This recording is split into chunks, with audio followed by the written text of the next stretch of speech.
nyo naman. Excited po. First time yung kissing scene. Yuninig kami. Naiyak Nagulat kami. Feeling nyo, mga nakailang kissing scene sila? Feeling ko lagpas Lagpas ang dami. Baka binilang nyo yung pati sa inyo. Welcome back to Human Meter. Today, andito tayo sa Dolphy Theater to watch the block screening of Alone Together. Medyo kakaiba tong mga trivia questions natin today. Itetest natin gaano nga ba ka-fan ang mga Lizken fans pagdating sa trivia questions about their idol. And we will also ask them kung anong masasabi nila sa movie. Tara!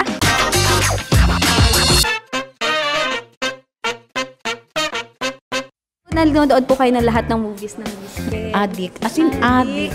Talaga. From kahit saan sila magpunta, sa Luneta, hanggang mga concert, lahat. Kompleto pa magazines ko. Talaga? Since when ka pa fans ng Lizken? Actually, kasi matagal na kasi akong fangirl since 2011 pa. Feeling ko kayang-kaya nyo po sagutin tong mga tanong ko. Sige. Sige. So, meron akong mga trivia questions about sa kanila. Kayang-kaya. Anong real name ni Liza Soberano? Ay, Hope Elizabeth Hanley Soberano, and then Hill na rin. Wow, no? Hype din. Oh, Okay. galing. So, saan siya pinanganak? I think US. Sa, California. Sa Enrique Hill, saan pinanganak? Sa Cebu. Cebu City. Tama. Cebu. So, mas ka ni Enrique? Oo, medyo. Okay. Sort of. Anong birthday ni Enrique Hill? March 30, 1992. Okay, kailan naging sila? Yung October. officially? October po. October Anong month sa rin nila? Yun nga, October 24 ata yun. Yeah, October year? 24. Basta 2 years ago. 2 years na sila. Bakit sa akin ba manggagaling yun? Ikaw ang nag-reveal. Pinakaunang movie ng Lizken. Just the Way You Are. Anong year? 2015.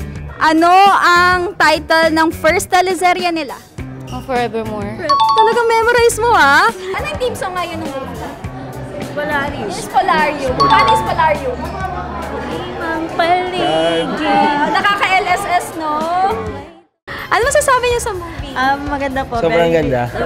Mare-recommend nyo? Mare-recommend nyo sa friends nyo? Sarap panoorin kahit pa 5 ulit. Kung i-rate nyo po 1 to 10 yung movie, anong rating nyo? 10 being the highest. 10!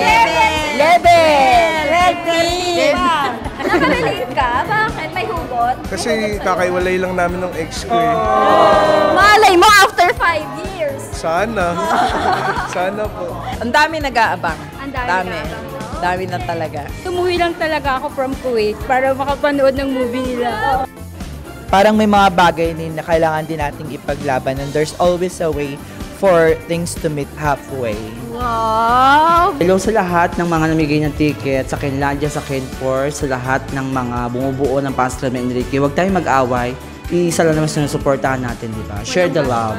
Ay, hello mga taga-Dole na kinukumbinsi kong maging fans club ng Lizken. Ito na. Sa mga media mo, manonood tayo. Ganda, kissing scene. Sa linggot. Hello po, Ken Force. Hello guys, sa mga fans ni Ken, tsaka ni Liza. Hi mga anak ko. Bea. Ang aking anak. Basta suporta lang sa mama. Oo naman.